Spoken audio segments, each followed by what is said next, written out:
나는 그의 유일하신 아들 우리 주 예수 그리스도를 믿습니다. 그는 성령으로 잉태되어 동정녀 마리아에게서 나시고 본디오 빌라도에게 고난을 받아 십자가에 못 박혀 죽으시고 장사된 지 사흘 만에 죽은 자 가운데서 다시 살아나셨으며 하늘에 오르시어 전능하신 아버지 하나님 우편에 앉아 계시다가 거기로부터 살아있는 자와 죽은 자를 심판하러 오십니다. 나는 성령을 믿으며 거룩한 공교회와 성도의 교제와 죄를 용서받는 것과 몸의 부활과 영생을 믿습니다. 아멘. 찬송가 543장.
하나님의 말씀 이사야서 22장 1절에서 25절 말씀입니다. 교독합니다. 한 목소리로 봉독합니다. 환상의 골짜기에 관한 경고라. 내가 지붕에 올라가면 어찌함인고 소란하며 떠들던 성 즐거워하던 고을이여, 너의 죽임을 당한 자들은 칼에 죽은 것도 아니요 전쟁에 사망한 것도 아니라 너의 관원들도 다 함께 도망하였다가 활을 버리고 결박을 당하였고 너의 멀리 도망한 자들도 발견되어 다 함께 결박을 당하였도다. 그러므로 내가 말하노니 돌이켜 나를 보지 말지어다. 나는 슬피 통곡하겠노라. 내 딸 백성이 패망하였으므로 말미암아 나를 위로하려고 힘쓰지 말지니라. 환상의 골짜기에 주 만군의 여호와께로부터 이르는 소란과 발핌과 혼란의 날이여, 성벽이 무너뜨림과 산악에 사무쳐 부르짖는 소리로다. 엘람 사람은 화살통을 메었고 병거탄 자와 마병이 함께하였고 기르 사람은 방패를 드러냈으니 병거는 내 아름다운 골짜기에 가득하였고 마병은 성문에 정렬되었도다. 그가 유다에게 덮였던 것을 벗김에 그날에야 내가 숲을 곳간에 병기를 바라보았고 너희가 다윗성에 무너진 곳이 많은 것도 보며 너희가 아랫못에 물도 모으며 또 예루살렘의 가옥을 개수하며 그 가옥을 헐어 성벽을 견고하게도 하며 너희가 또 엔못의 물을 위하여 두 성벽 사이에 저수지를 만들었느니라. 그러나 너희가 이를 행하신 이를 앙망하지 아니하였고 이 일을 옛적부터 경영하신 이를 공경하지 아니하였느니라. 그날에 주 만군의 여호와께서 명령하사 통곡하며 애곡하며 머리털을 뜯으며 굵은 배를 띠라 하셨거늘 너희가 기뻐하며 즐거워하여 소를 죽이고 양을 잡아 고기를 먹고 포도주를 마시면서 내일 죽으리니 먹고 마시자 하는도다. 만군의 여호와께서 친히 내 귀에 들려 이르시되 진실로 이 죄악은 너희가 죽기까지 용서하지 못하리라 하셨느니라. 주 만군의 여호와의 말씀이니라. 주 만군의 여호와께서 이르시되 너는 가서 그 국고를 맡고 왕국 맡은 자 셈나를 보고 이르기를 네가 여기와 무슨 관계가 있느냐? 여기에 누가 있기에 여기서 너를 위하여 묘시를 팠느냐? 높은 곳에 자기를 위하여 묘시를 팠고 반석에 자기를 위하여 처소를 쪼아내었도다. 나 여호와가 너를 단단히 결박하고 장사같이 세게 던지되 반드시 너를 모질게 감싸서 고음같이 광막한 곳에 던질 것이라. 주인의 집에 수치를 끼치는 너여 네가 그곳에서 죽겠고 네 영광의 수레도 거기에 있으리라. 내가 너를 네 관직에서 쫓아내며 네 지위에서 낮추리니 그날에 내가 hil기야의 아들 내 종 엘리야김을 불러 내 옷을 그에게 입히며 내 띠를 그에게 띄워 힘있게 하고 내 정권을 그의 손에 맡기리니 그가 예루살렘 주민과 유다 집의 아버지가 될 것이며 내가 또 다윗의 집의 열쇠를 그의 어깨에 두리니 그가 열면 닫을 자가 없겠고 닫으면 열 자가 없으리라. 못이 단단한 것에 박힌같이 그를 견고하게 하리니 그가 그의 아버지 집의 영광의 보좌가 될 것이요 그의 아버지 집의 모든 영광이 그 위에 걸리리니 그 후손과 족속되는 각 작은 그릇 곧 종지로부터 모든 항아리까지니라. 만군의 여호와께서 이르시되 그날에는 단단한 곳에 박혔던 못이 사그리니 그 못이 부러져 떨어짐으로 그 위에 걸린 물건이 부서지리라 하셨다라. 나 만군의 여호와의 말이니라. 아멘. 잠시 묵상으로 기도합니다.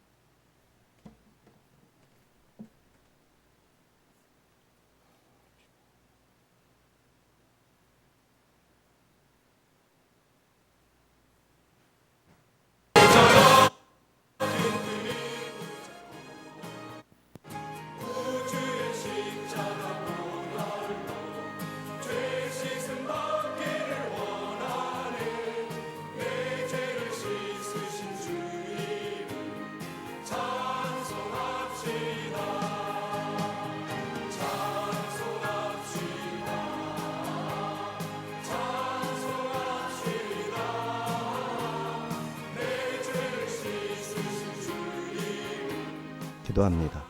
하나님 아버지, 이 시간 우리가 온라인으로 모여서 예배를 드립니다. 하나님이 받으시는 예배가 되기를 사모합니다. 우리의 아가페 가족들이 어디에서 무엇을 하든지 이 시간 기억하고 하나님 앞에 예배드리고자 할 때 연락하여 주옵소서. 생명의 말씀으로 들려지고 그 말씀이 영의 양식이 되어서 우리 일생을 이끌어가는 하나님의 손길이고 성령의 매는 줄되며 우리의 길을 비추는 빛으로 역사하게 하옵소서. 예배의 시종을 주님께 맡겼고 예수님의 이름으로 기도하옵나이다. 아멘. 22장 1절에서 4절까지입니다. 환상의 골짜기에 관한 경고라. 네가 지붕에 올라가면 어찌함인고 소란하며 떠들던 성 즐거워하던 고울이여 너의 죽임을 당한 자들은 칼에 죽은 것도 아니요 전쟁에 사망한 것도 아니라 너의 관원들도 다 함께 도망하였다가 화를 벌이고 결박을 당하였고 너의 멀리 도망한 자들도 발견되어 다 함께 결박을 당하였도다. 그러므로 내가 말하노니 돌이켜 나를 보지 말지어다. 나는 슬피 통곡하겠노라. 내 딸 백성이 패망하였으므로 말미암아 나를 위로하려고 힘쓰지 말지니라. 아멘. 예루살렘이 산에 세워진 도시이죠. 하지만 환상을 보여주시는 하나님께서 환상의 골짜기라고 말씀하십니다. 선지자들을 통해 환상과 계시를 내려주시던 계시의 내용이고 대상이었던 그리고 핵심이었던 예루살렘을 골짜기라 표현합니다. 여호와의 전에 산이건만 골짜기라 한 것은 예루살렘이 하나님을 버리고 세속적인 국방력을 의지하고 쾌락을 찾고 있기에 더 이상 하나님이 거하시고 영광이 머무르는 산이 아니라 음침하고 캄캄하고 사방 적들에게 둘러싸인 절망의 골짜기로 어둠의 골짜기로 전락했기 때문이죠. 이사야가 완성으로 받은 경고를 선포합니다. 그가 보니 예루살렘이 떠들썩합니다. 성 안에 환호와 함성이 가득하고 사람들은 지붕에 올라가서 잔치를 벌입니다. 그러나 그 소라는 기쁨이 아니라 죽음의 그림자 속에서 나온 것이었어요. 아수르의 위협이 다가오고 있는데 백성들은 두려움 대신 향락으로 스스로를 이제 달래고 자아도취, 자기 체면이죠. 애써 잊어버리는 것이죠. 드디어 성에 에워싸자 성읍을 벗어나 달아나다 죽는 자들이 생겨났습니다. 이들은 다급히 달아나느라고 활도 버리고 도망쳤지만 결박 당한 채로 죽임을 당했습니다. 관원들도 함께 도망하는데 결국은 붙잡혀서 죽임을 당했습니다. 이사야가 이 환상을 보면서 눈물을 흘리며 이렇게 말을 합니다. 나를 위로하지 말라. 내 백성의 딸이 멸망하였으니 내가 심히 슬프다. 말했습니다. 선지자의 눈에 백성들의 웃음이 아니라 다가올 심판의 그림자가 짙게 보였던 것이죠. 하나님은 예루살렘을 향해 계속해서 경고해 오셨지만 예루살렘 사람들은 귀를 막고 있었습니다. 5절에서 7절 환상의 골짜기에 준 만군의 여호와께로부터 이르는 소란과 발핀과 혼란의 날이여 성벽의 무너뜨림과 산악에 사무쳐 부르짖는 소리로다. 엘람 사람은 화살통을 메웠고 병거탄 자와 마병이 함께하였고 기르 사람은 방패를 드러냈으니 병거는 내 아름다운 골짜기에 가득하였고 마병은 성문에 정렬되었도다. 자, 분위기가 바뀌어서 영적 현실의 참상이죠. 환상 골짜기에 소란이 더 크게 혼란스럽게 성벽도 무너져 내리는 장면을 봅니다. 선지자는 산악에 사무쳐 울리는 부르짖는 소리도 들었습니다. 동쪽에서 온 엘람은 페르시아의 중요 도시입니다. 화살통을 메고 예루살렘을 공격 중에 있었고 기르 사람, 길하레셋, 기르 사람, 이 사람들은 아모리 족속의 군대겠죠. 방패를 들어서 성문을 봉쇄합니다. 아름다운 골짜기에 병거가 가득하고 성문에 들어서기 위해 마병이 정렬해 있습니다. 이사야가 보고 있는 이 환상, 예루살렘이 회개하지 않았기 때문에 필연적으로 올 모습이죠. 그 때문에 하나님의 심판이 날이 임한 것을 보고 있는 거예요. 여기에 사용된 동사들이 완료형입니다. 예언자의 완료형, 장래에 있을 일이 미리 보고 이루어진 것을 보고 있기 때문에 말을 할 때 완료형으로 선포하는 것이죠. 8절에서 11절입니다. 그가 유다에 덮였던 것을 벗김에 그날에야 내가 숲을 곳간의 병기를 바라보았고 너희가 다윗성에 무너진 곳이 많은 것도 보며 너희가 아랫목에 물도 모으며 또 예루살렘의 가옥을 계수하며 그 가옥을 헐어 성벽을 견고하게도 하며 너희가 또 옛 모세의 물을 위하여 두 성벽 사이에 저수지를 만들었느니라. 그러나 너희가 이를 행하신 일을 앙망하지 아니하였고 이 일을 옛적부터 경영하신 이를 공경하지 아니하였느니라. 아멘. 예루살렘 백성들이 이제 발등에 불이 떨어졌죠. 그래서 다급하고 황급하게 이제 살 길을 모색하는 장면입니다. 지도자들은 그제야 무기고를 찾아서 열었고 숲을 곳간의 병기라고 했는데 레바논의 나무 궁 솔로몬 때 지어진 병기 창고를 말할 것입니다. 다윗성이 무너진 것도 있어서 그것을 수리하면서 성 아래 연못에 물을 받았고 예루살렘의 가옥을 계수 한 집 한 집 보고 이 가옥이 성벽의 역할도 하는 거예요. 성벽이 가옥과 연해서 살기도 합니다. 이런 집들을 아예 집까지 보수를 못하니까 아예 허물고 성벽만 보수해서 올리고 이렇게 해서 성벽을 견고하게 해나갑니다. 또 두 성벽 사이 남쪽 성벽과 북쪽 성벽, 동쪽 성벽은 이제 외벽이 있고 외성이죠. 그 다음에 다윗성으로 또 내성이 내측 성벽이 있죠. 그래서 동쪽에 북에서 남으로 내려오는 동쪽 성벽과 남쪽 아랫지역으로 이제 성벽이 있으면 그 사이에 안전한 성 안에 있는 사람들이 물을 길어다 먹고 제사를 드릴 때 물을 길어다 쓰는 거기에 저수지를 만듭니다. 실로암 연못이죠. 군사적으로 완벽하게 자구책을 수립하고 있었습니다. 그러나 11절에 너희가 이 일을 행하신 이를 앙망하지 아니하였고 옛적부터 경영하신 이 일을 공경하지는 않았다. 뒤늦게 사후 약방문, 그죠? 소 읽고 외양간 고치듯 성벽을 고치고 있지만 지금은 성벽을 고치는 게 우선이 아니라 뭐부터 해야 되겠어요? 겉옷을 찢고 가슴을 치고 울부짖으며 통회하는 것이죠. 회개하는 것. 이것을 하지 않고 급하게 무너진 성벽을 다시 쌓느라고 정신을 못 차리고 있는 모습을 말씀하고 있는 겁니다. 12절 14절입니다.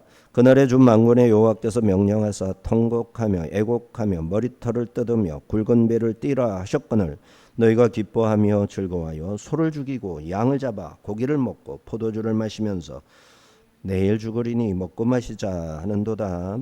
만군의 여호와께서 친히 내 귀에 들려 이르시되 진실로 이 죄악은 너희가 죽기까지 용서하지 못하리라 하셨느니라. 주 만군의 여호와의 말씀이니라. 하나님이 두려운 말씀을 했죠. 너희들이 죽을 때까지 용서하지 못하리라.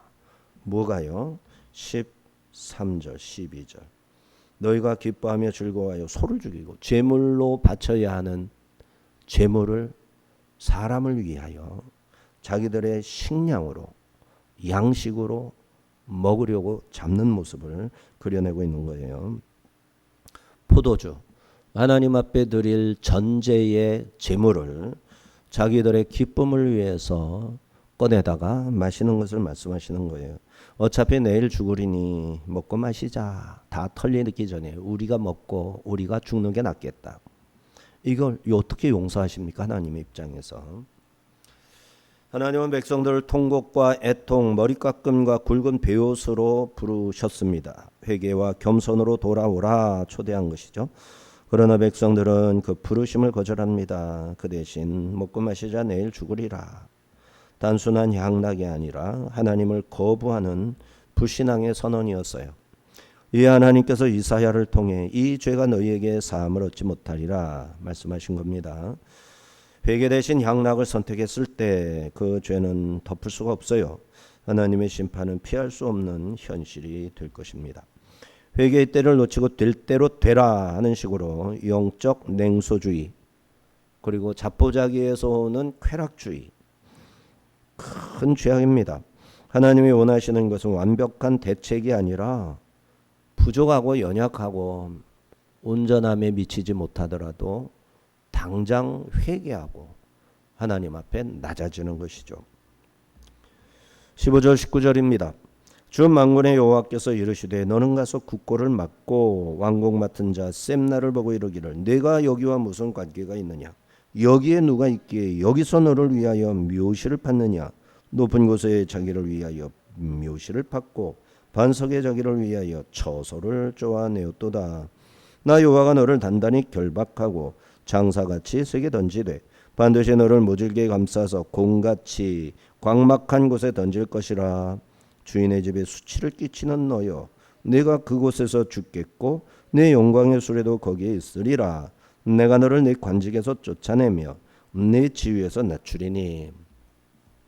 하나님이 셈나를 지목해서 셈나에게 개인적 권고지만 그가 맡은 일을 생각해 볼 때 그가 온 이스라엘이 하나님을 섬기지 않고 애굽을 의지하고 아수르를 의지하고 심지어 바벨론도 의지하고 했던 모든 것이 셈나와 같은 간신배죠. 자기 나라를 헐값에 팔아서 자기의 안전과 영광을 도모하는 무리들, 이러한 자들이었던 거죠. 이 셈나를 심판하시는 말씀입니다. 자, 셈나에게 찾아갔는데 셈나는 오늘날 경제부총리에 해당하는 재무장관이고 왕실 재정 담당관을 겸직했을 겁니다. 셈나더러 네가 여기와 무슨 관계가 있느냐, 여기에 누가 있느냐 라고 말씀하십니다. 아마도 왕족들이 들어가서 혹은 제사장들이 이제 특별하게 관리하는 지역에 거기에 이제 암석을, 석회암이죠, 파가지고 무덤을 만드는 성묘에 이제 무덤을 아마 셈나가 자기에게 있는 권력과 돈을 투자해 가지고 거기를 자기가 점거해 가지고 무단으로 자기를 위한 묘소를 마련했던 거예요. 자, 그의 건축 계획에서 드러나는 거만한 태도, 애굽에 대한 의존적이고 우호적인 정책, 이것들이 그 사람에 의해서, 셈나에 의해서 주도되었을 것입니다. 그는 한 개인으로가 아니라 높은 지위와 역할을 맡은 자로 심각하게 부패한 관리였던 겁니다. 18절에서 모질게 감싸 공같이 광막한 곳에 던질 것이다 하였습니다. 광막한 곳은 메소포타미아 평원을 말하는 거예요. 즉 하나님은 이스기야로 하여금 그의 관직을 박탈시켜 그의 높은 지위에서 영광의 수레에서 끌어내려 낮춰라 하신 것이고, 그래서 하나님이 광막한 평원에, 광막한 곳에 던진다. 그래서 바벨론에 의해서 끌려갈 때 셈나부터 끌려가서 거기에서 죽게 될 것을 말씀하신 것이죠. 이처럼 악한 자들은 처음부터 자신의 정체를 드러내지 않습니다. 간첩들이 잠입해서 자리를 잡고 결정적인 순간이 되어서야 나라와 민족을 최악의 위기로 몰아넣는 것처럼 셈나는 예루살렘 출신이 아니면서도 최고 지위에 오르기까지 자신의 본색을 숨기며 살다가 애굽의 나라를 팔아 넘기려 한 세속적이고 친애굽의 기회주의자였던 것이죠. 나라가 망하느냐 사느냐는 참혹한 위기 속에서 나라 살림을 책임진 고위 관료가 높은 곳에 올라가 무엇을 하고 있었나? 바위를 뚫고 있었습니다. 자기가 죽으면 들어갈 화려하고 정교한 왕족급 석실묘실, 자기 죽은 뒤에 집으로 만들고 있었던 것이죠. 어리석은 자들은 자신에게 무엇인가 유익하다 싶으면 사상, 정치적 노선, 심지어 간첩인들 무슨 상관이 있느냐 하겠지만 지혜로운 이들은 간첩으로 오해되는 한이 있더라도 하나님의 정의가 실현되기를 바라기에 라합이 간첩으로 몰릴 것 아닙니까?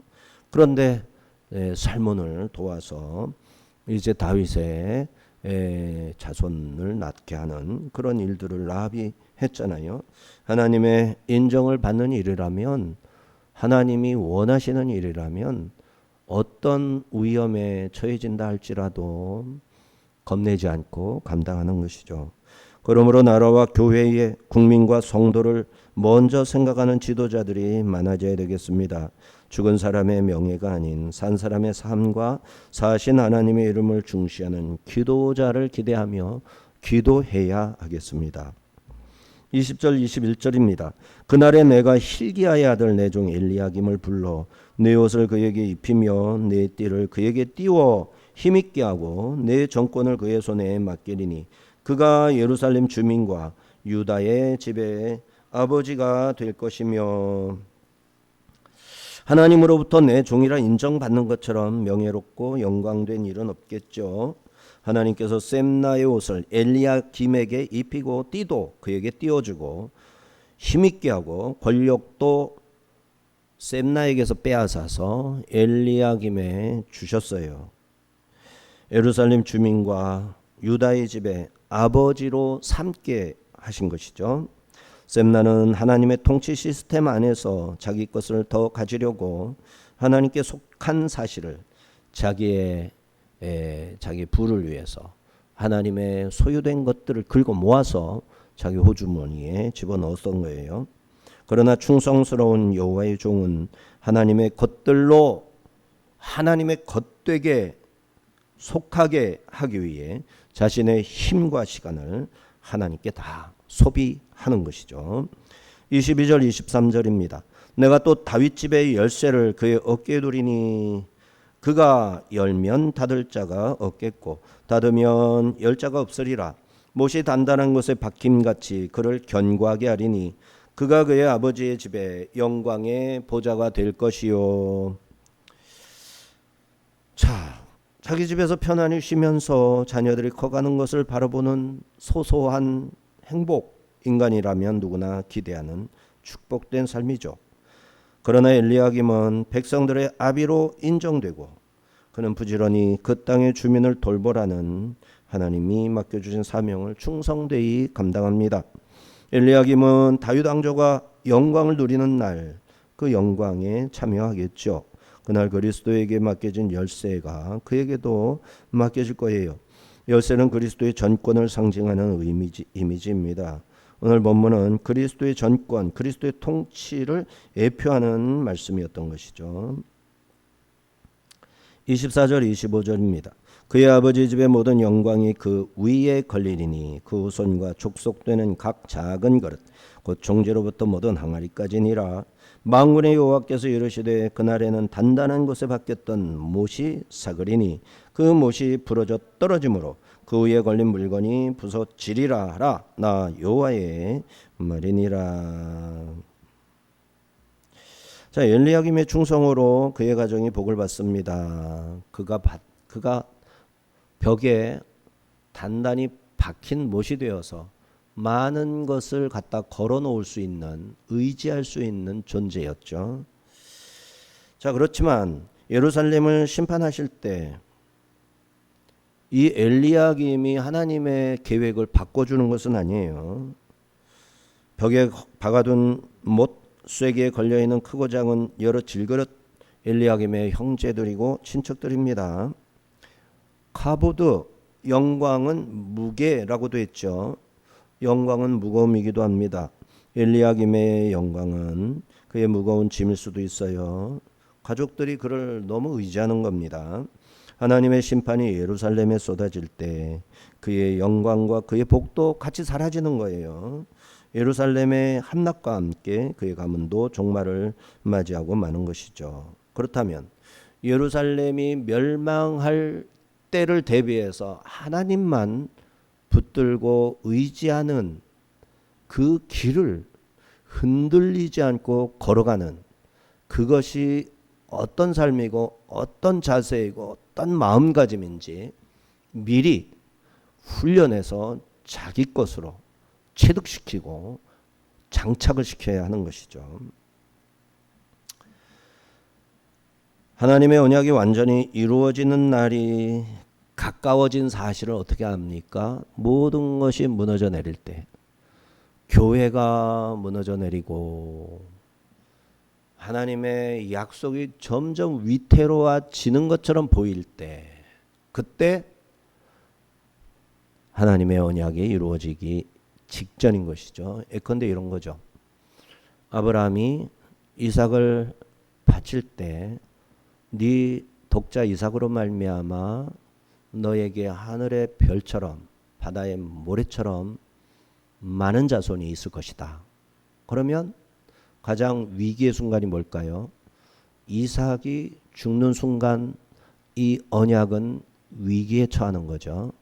그렇지만 가장 위태로운 그 상황이 아브라함에게 닥쳤을 때 하나님은 내가 이제야 내가 나 여호와를 경외하는 줄 알았노라.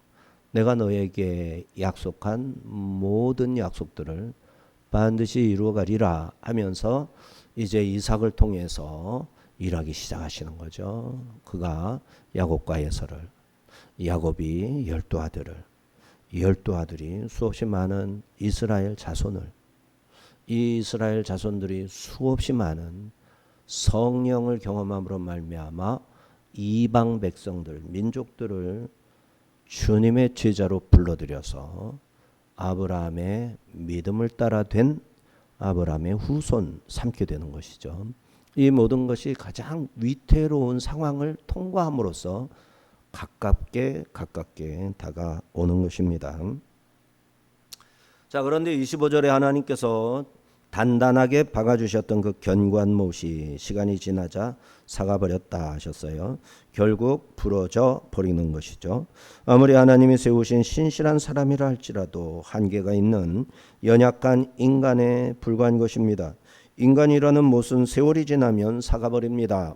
인간이라는 못은 타인의 너무 많은 기대와 의존이라는 무게를 견뎌낼 힘이 없습니다.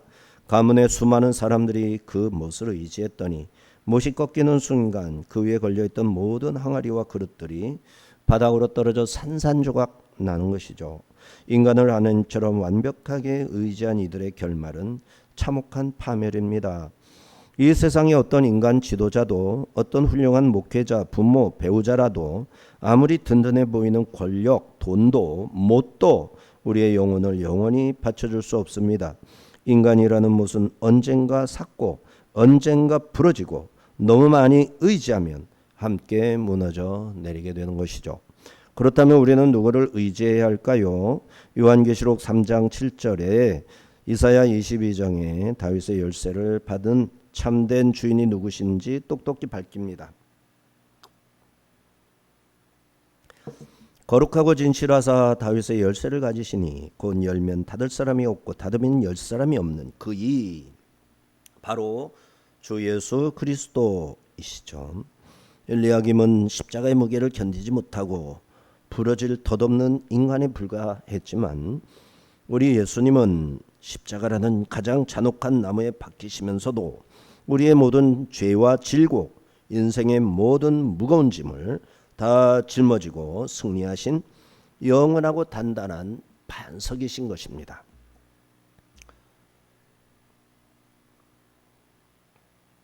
오늘 우리는 회개해야 할 때 잔치를 벌이던 영적으로 무감각한 예루살렘 백성들에게서 우리 자신의 모습을 찾아봐야 되겠습니다.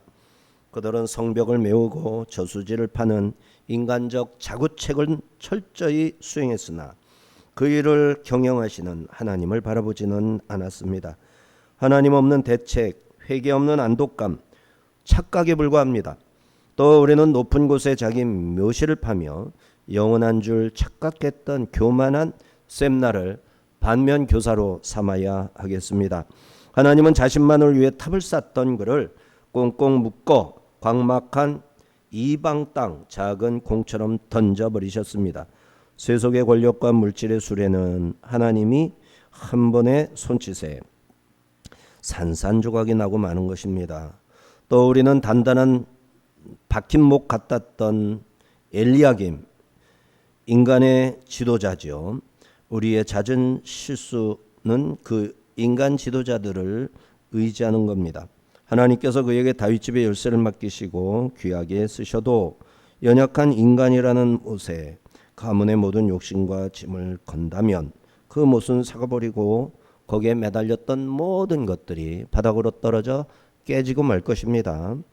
세상 어떤 훌륭한 사람도 돈도 권력도 우리 영혼을 영원히 받쳐줄 못이 될 수는 없습니다.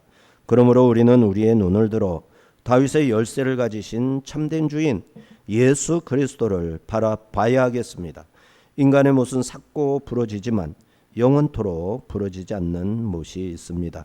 우리 주 예수님 십자가라는 나무 못에 박히셔서 우리의 모든 죄와 삶의 무게를 홀로 짊어지신 영원히 부러지지 않는 반석이 되어 주셨습니다. 주님이 열면 닫을 자가 없고 주님이 닫으면 열 자가 없습니다. 헛된 세상의 못을 의지했던 손을 놓고 오직 영원한 반석이신 예수 그리스도께 우리의 인생을 메어 달아야 하겠습니다. 기도합니다. 하나님 아버지 감사합니다.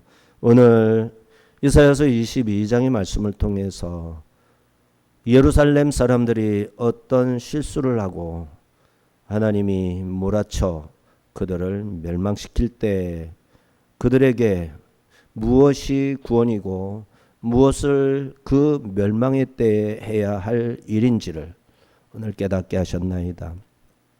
우리 대한민국에도 위기가 찾아왔고 한국 교회가 심히 걱정이 됩니다.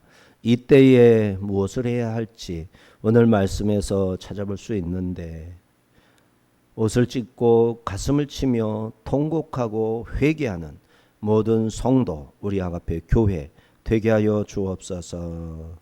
세상 눈에 보이는 가시적이고 힘을 발휘하는 권력과 물질과 세상 교훈, 사람을 의지하지 말고 오직 변함없으신 하나님의 약속의 말씀과 거룩하시고 살아계신 하나님만을 붙들고 어떤 순간에서도 믿음을 지켜내고 급기야 주님 오실 날 기쁨으로 맞이하는 우리 모든 성도들이 될 수 있도록 은혜 내려 주시옵소서.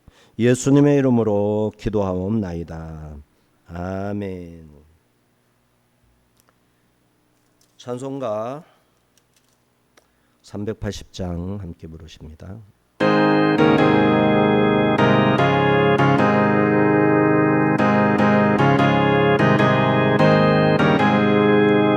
나의 생명 되신 주 주님 앞에 나아갑니다. 주의 울림 보혈로 정케 하사 받아 주소서. 날마다 주를 찬송하겠네. 주의 사랑 주소서. 나를 굳게 잡아 뺏소서.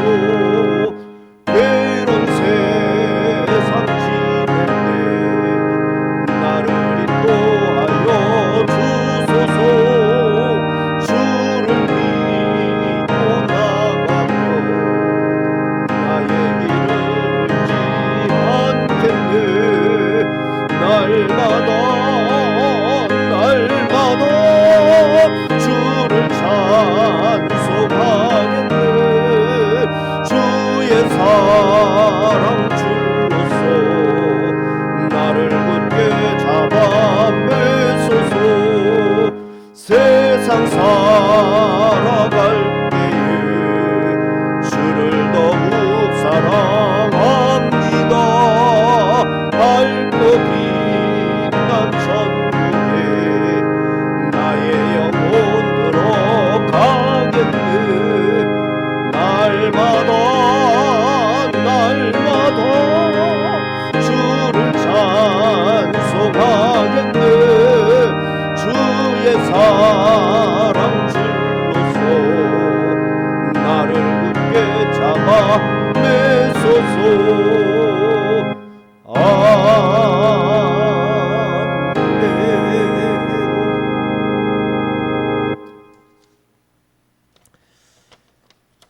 광고입니다. 서로 인사하겠습니다. 사랑합니다. 감사합니다. 존경합니다. 자, 휴가 기간에 있고요. 8월 10일부터 10일 말리포 캠프가 있고 24일, 27일 제주 캠프 지역아동센터 우리 시아 지역아동센터에서 있습니다. 나라와 민족을 위해서 우리 열심히 기도해야 되겠습니다. 자, 우리 다 같이 주기도문으로 예배를 마칩니다. 하늘에 계신 우리 아버지여, 아버지의 이름을 거룩하게 하시며 아버지의 나라가 오게 하시며 아버지의 뜻이 하늘에서와 같이 땅에서도 이루어지게 하소서. 오늘 우리에게 일용할 양식을 주시고 우리가 우리에게 잘못한 사람을 용서하여 준 것 같이 우리 죄를 용서하여 주시고 우리를 시험에 빠지지 않게 하시고 악에서 구하소서. 나라와 권능과 영광이 영원히 아버지의 것입니다. 아멘.